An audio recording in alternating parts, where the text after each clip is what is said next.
Bob Iger is back again to talk about how he's destroying his company. Facing a number of big challenges. The activists, wokeism. Comment about woke characters. Hey, Bob, go yourself. Calm down, Elon. I know your interview was tough, and it was more like a struggle session than actually an interview. Your mind being a storm. What did you mean by that? Your storm a happy storm? It's not a happy storm. Seriously, Elon's interviewer seemed to think he was some kind of therapist. Or should we really need like a psychiatrist couch here or something? Oh, please, tell me about your parents. A lot of this comes from some other place. I think that there's something you're trying to prove. We're all trying to prove something. Maybe I'm trying to prove it to my mother. I don't know. Were you hugged enough as a child? I need to know. And yet, despite all that, it was Bob Iger who made the biggest prat of himself, desperately trying to pass on blame to everybody else. To the degree you think that Bob Chapek was a mistake. I'm not the only one that may have considered it a mistake. I was disappointed in what I was seeing feed the streaming platforms. Too much, by the way. Mistake. Definite mistake. At this point, we'll say anything to stay as CEO for a few more years, not get fired, and rake in those millions of dollars. But I really worked hard at distancing myself from it. But of course, there is one topic that's on everybody's mind, the one moral dilemma, which is destroying Disney. The activists, wokeism. The one where they will burn billions of dollars just to satisfy the rot at the heart of their company. The activists. But at this point, the question becomes, have you hired so many activists that you're physically incapable of getting rid of them because they're everybody? Creators lost sight of what their number one objective needed to be, to entertain. Bob has a clear vision where you have the message and then you have good storytelling. When I came back, what I have really tried to do is to return to our roots, which is, remember, we have to entertain first. It's not about messages. That if you tell good stories, people are entertained. If you have the message, then presumably they're not. We will only greenlight a sequel if we believe the story that the creators want to tell is worth telling. Do you think entertain, and if you can infuse it with positive messages, have a good impact on the world, fantastic. But that should not be the objective. But it's more complicated than that because some people love the message. They'll go on Twitter and rave about it, and yes, there isn't very many of them. But at the same time, there's enough of them to have entirely taken over Hollywood, and they definitely think they're writing good stories. We will only greenlight a sequel if we believe the story that the creators want to tell is worth telling. Do you think what you least expect that you're going to want to see is Thor going through a midlife crisis? Okay, cool. The thing that I really want to see and what I strive for is a term coined by my mentor, Indigenous and first female filmmaker to come out of New Zealand. And she was an activist. The term she loved to use was decolonizing the screen. At the end of the day, this is a story of representation, and it matters. So is it as simple as good stories versus the message, or is it something a bit more complicated, where it's two different groups having two different moralities? And in this interview, Bob Iger did lean into one of Disney's strong points. He decided to talk about the importance of morality. Over the 100 years we've been in business, we have entertained with values and having a positive impact on the world. No, I agree with this. I think values are what make a good story. People can try and break it down and sterilize it through academia, but basically, if the values that are in your story reflect the values that your audience holds, then it's far more likely to make them feel something, and if it has an impact, they'll see it as a good story. For examples of this, you've got the academic method, through things like the hero's journey, and all the different stages that you have to go through in order to have a good story. But really, all it is saying that somebody is saving people, doing something good, and is facing challenges throughout their life, but they don't give up. And as this reflects the audience's life, that you will go through trials and tribulations, but is it virtuous to not just give up? That you have to continue, strive, and improve throughout your life? It's based on actions and deeds, and inspires them to act that way in the future. And you've also got my favorite storytelling method, largely because it really annoys people. Fridging, where you have a male protagonist and then take away something that he cares about in order to drive him forwards in the story. He had something he loved, he lost it, and now he takes glorious vengeance out on those that took it from him. In other words, you give people what they deserve. Great example of this, John Wick, where they killed his dog, and then he spent the rest of the episode giving a bunch of criminals what they deserved. Gail Simone's probably upset that it didn't happen to his wife, but this way they can make sure they get rid of something important. If you notice though, the values within John Wick and the hero's journey, they are both based on actions. It's a deed-based morality. You are good because you do good. And that is very different from the values and the good that Bob Iger is referring to. Entertain, and if you can infuse it with positive messages, have a good impact on the world, fantastic. But that should not be the objective. Bob Iger doesn't seem to consider deeds at all when he thinks about values. Use Black Panther as a great example of that, just in terms of fostering acceptance. I mean, what a strange turn of phrase to use in the first place. Sparks acceptance. Acceptance of what? Africa existing? I mean, I'm confused. It's an entire continent, mate. It's got a lot of people on it. I don't really know what about that you think this movie's changed. But this isn't about doing good, because Hollywood doesn't have a deed-based morality. They don't care about actions. Or, as Elon said, What I care about is the reality of goodness, not the perception of it. And what I see all over the place is people who care about looking good while doing evil. Hey, Bob. No, Hollywood has embraced a morality which is opposite that of its audience, one that doesn't care about deeds anymore. And you can see that when Bob explains why it was one of his proudest accomplishments making that movie. This movie touched hearts and opened minds. It speaks to the importance of showcasing diverse voices and visions, how powerful it is for all sectors of our society to be seen. They've moved away from actions and replaced it with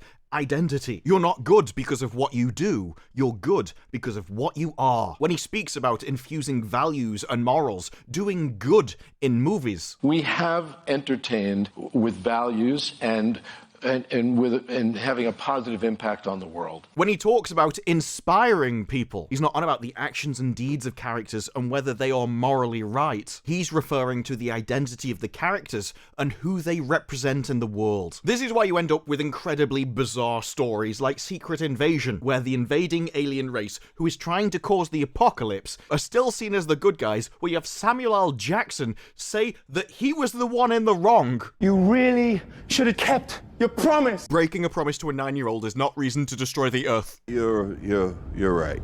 Oh, shut your face, Fury. Despite the fact that they're trying to cause the apocalypse because they can do evil and still be good because their actions are meaningless. Entertained with values. They came to Earth for asylum, and that identity classification is what makes them good. Looking good while doing evil. Hey, Bob. And this realization puts a spin on everything else that he said in the interview. The movie's success is a testament to our company's willingness to champion bold business or creative initiatives. What would Walt think now? Walt was unbelievable at adapting to change. He was a true innovator. An innovator is someone who never stands still. From their SEC filings, our products may be introduced into a significantly different market or economic or social climate from the one we anticipated at the time. Disney thought that society was going to transition from a deed-based morality to an identity-based one. They hired staff who believed the same thing. Activists. And now all of their content mimics that because everyone at the company has that new morality. This is why when he talks about the quality of the story,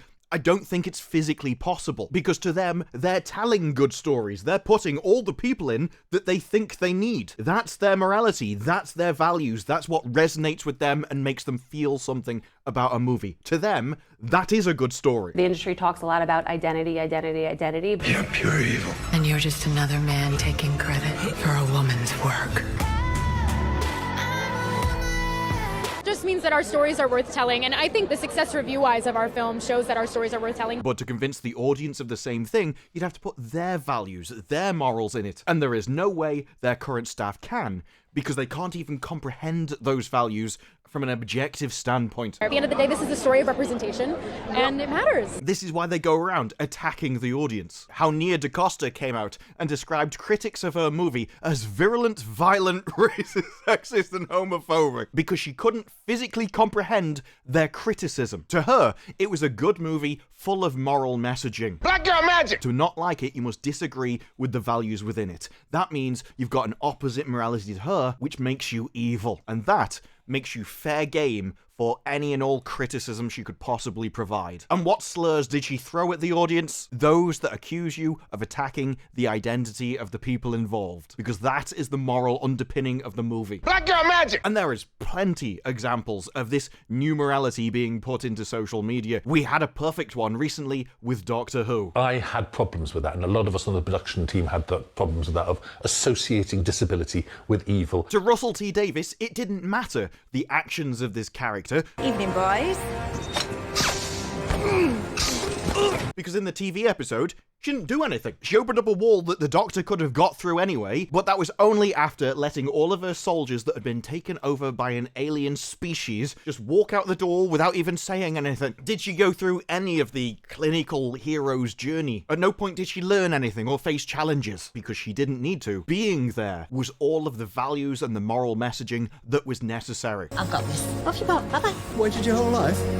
You wish. There are many people, me included, where when they review things, you point out plot holes, where something in the story just doesn't make sense. But from the identity perspective, Davros being in a wheelchair and being evil is a plot hole. There's a problem with the Davros of old in that he's a wheelchair user who is evil. Because he's disabled, and that makes him good, but you've made him evil. Does not compute. No, the arc from a character like that is, I'm this identity, which means I'm good. Yes, we know.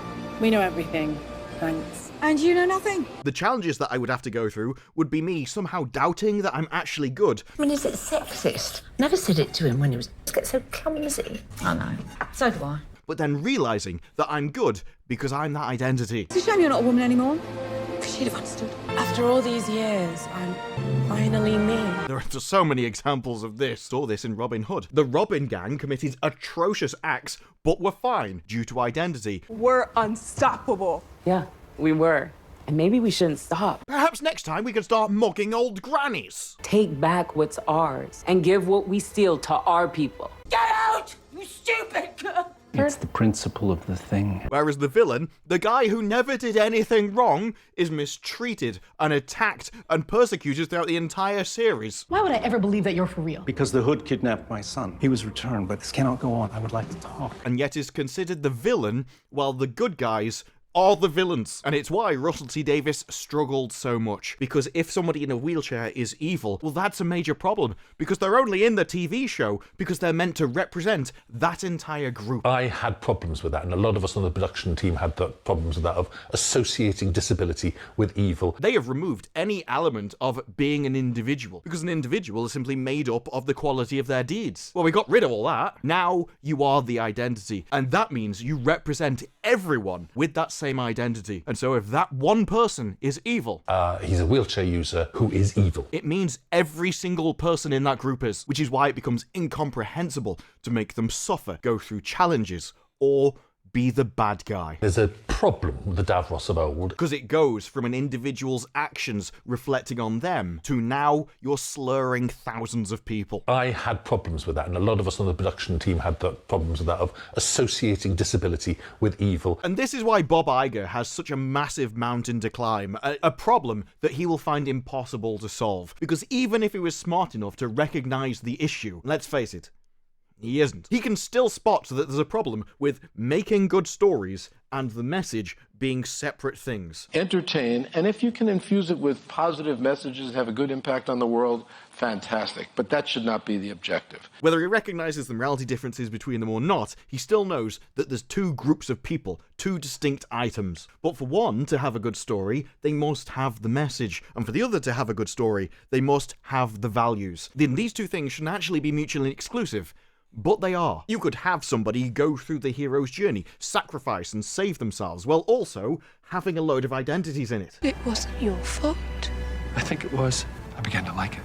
And look what I became. That's very possible to do, and would be more reminiscent of television from the past, because the representation would have to only represent themselves as individuals, but it's not enough because of the groupthink. You could have individuals who are relatable, but you can't have people who represent groups. That means they can't go through suffering, struggle, or be villains. It means that every story is predictable, and it eradicates the ability to write a good story because identities aren't deeds. And yet under this paradigm, the deeds are determined by the identity. I had problems with that, and a lot of us on the production team had the problems with that, of associating disability with evil. It makes stories predictable because you can watch a trailer and know who's the good guys and who's the bad guys. And if there's a surprise good guy, then he's probably going to betray them and turn into a bad guy anyway. It's that predictable because there isn't just groups that they like, there's groups that they despise. Another case of a man taking credit for a woman's work.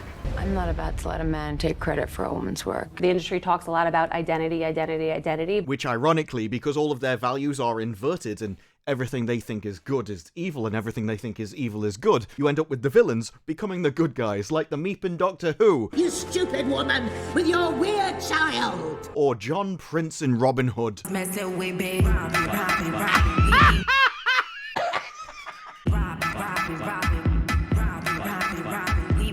They're easily the best characters in the show because it turns out that only the villains have values which align with the audience. It's the pear of anguish. It was used on women who had relations with the devil. That's why the audience was on the side of the president at the end of Secret Invasion. We know who you are. We know how to find you. And we will kill every last one of you.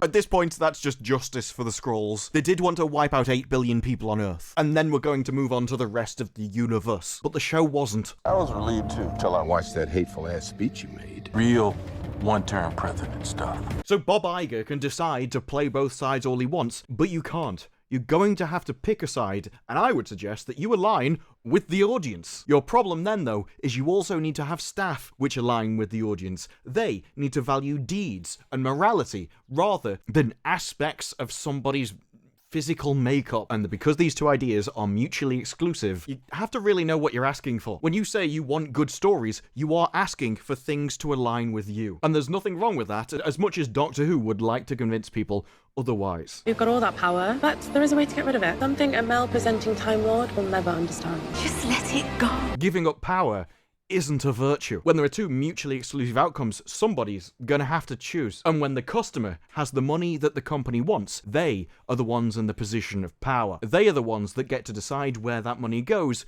who they support, and the values that have to exist before they will. And people will try and play both sides. Russell T Davies has both spoken about putting the message into his shows, while also recognizing that you need people to watch it. He'll experiment with other paths to try and achieve both, to have an audience that watches it while still pushing what he wants to push. An experimentation he's definitely doing. But Hollywood and its staff aren't that nuanced. Everything they do is like a sledgehammer to the face. And if your entertainment is going to be a choice between two exclusive values, well, it's the customer's prerogative to use their money as power to get the one which entertains them the most. Because the staff will kick and scream. You've got all that power, but there is a way to get rid of it. I was relieved too, till I watched that hateful-ass speech you made. Check your two balls very carefully. That they can't do what they want, put themselves into things. As if identity and representation is important, then what could be greater than self-inserting into a script? No, we don't care what you would do if you were Iron Man. You're writing Tony Stark. You're not writing yourself in a book. We don't care what you would do, because we don't care about your life whatsoever. And that means that you can either push your values as what is important going into the future, or they will. So I wouldn't be taking the Doctor Who route of relinquishing power. Something a male-presenting Time Lord will never understand. Just let it go. Don't just give up your money for any old nonsense. And maybe at some point the companies will learn that unless you want to lose a load of money, your staff must be aligned with the audience. Because if they're not, they will see the audience as evil and consider it their duty to change their minds. Yes, we know. We know everything. Thanks. And you know nothing. And the last thing any of the staff at this company will be thinking is, what if I'm the baddie? Entertain, and if you can infuse it with positive messages, have a good impact on the world, fantastic. But that should not be the objective. If my morality is the exact opposite of the audience's, what if I'm the baddie? What if when Bob Iger says this... And I'm not calling them politics, because a lot of them are not politics. Sometimes it's what is right and what is wrong. He's actually doing something incredibly horrific. Because Bob has very weird ideas about what it means to be a CEO. There's a time and a place for companies to weigh in on issues, and it's actually something that I think CEOs get paid to do. No, you're paid to entertain. But unless you have the same values of your audience, you wouldn't even know where to begin. Which is why Disney is the ashes of civilization. Because they're a 100-year-old company that left behind anything resembling tradition to throw themselves into modernity and modern values. And that is what is killing their company. There are subjects that maybe we should not comment on because they're not relevant, unless they are of such importance to the world. And Bob is too busy bloviating to even comprehend the problem in front of him. What would Walt think now? Well, those are just my thoughts. What are yours? Let me know down in the comments below. Like the video if you like the video. Subscribe for more videos like this in the future, and I will see you in the next one. Bye-bye.